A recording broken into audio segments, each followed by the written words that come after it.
Hi, I'm Lucas Whitmer. I'm a product development engineer here at the MK Morse Company, and today's Morse Minute Tech Tip is about K-Lands, specifically on our new 14-inch and 12-inch stainless steel metal double chop saw blades. A question that I get asked once in a while is, hey Lucas, this chop saw blade seems to be generating a little bit more heat than normal. What could be the issue? And more often than not, the end user isn't applying enough pressure when they're cutting stainless steel with our new stainless steel blades. And I don't blame them. They're usually cutting expensive work pieces with a generally more expensive blade because it has more teeth on it. The reason that the blade generates a little bit more heat when they aren't feeding quite as hard is that our new 14-inch and 12-inch stainless steel blades have what's called a K-land. It's essentially a chamfer across the tooth edge.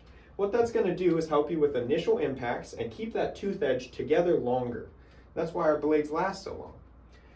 But if you feed a little bit too light, you'll actually be cutting with a negative rake angle instead of feeding with the just right pressure and cutting with a positive rake angle.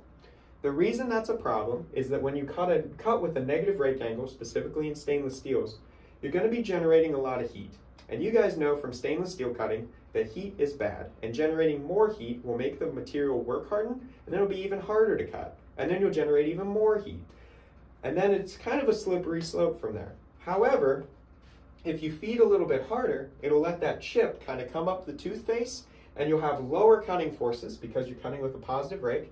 Your cut will be much faster, and you'll get better blade life. You also won't get quite as many burrs too. Let's take it down to the cut lab, and I'll show you what I mean. So here's what a proper cut should look like. We're cutting 6 by 1/4 inch 304 stainless plate. Note, we're minimizing the cross section by using our V-blocks properly. This is what a proper cut should look like. Go ahead and make one for us, Justin. So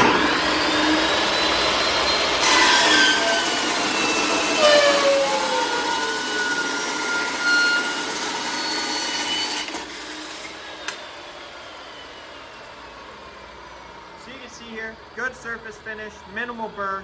Can you show us what the chips look like, Justin? So notice how they're that kind of goldish wheat color. That means most of the heat's going to the chips, which is a good thing. That means we're cutting with the proper cutting forces. So here's the wrong way to do it. Justin's gonna purposely not put enough pressure on this cut so that way you guys can see how long it takes and what color the chips come out as. You'll also notice a little bit more burr on the blade, and the workpiece will look a little bit hotter than usual. Go ahead and make a cut for us, Justin.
So notice how much darker the color is on that workpiece. There's a lot more heat being generated here.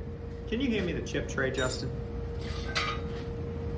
Also notice how much darker these chips are. You can still see some that are that wheat color, but in general, they're much darker than they previously were. There's a lot more heat being generated here, and that's a very bad thing for this blade and material application. This is a prime example of why you shouldn't baby your chop saw blades. Obviously, we had to exaggerate the lower cutting pressure in the cut lab today, but it is a good example of how over time, cutting with too light of pressure on your blade can greatly reduce the life of your blade and greatly increase the heat generation when cutting stainless steel. That was this week's Morse Minute Tech Tip. If you have further questions, reach out to our customer service department, and as always, thanks for watching.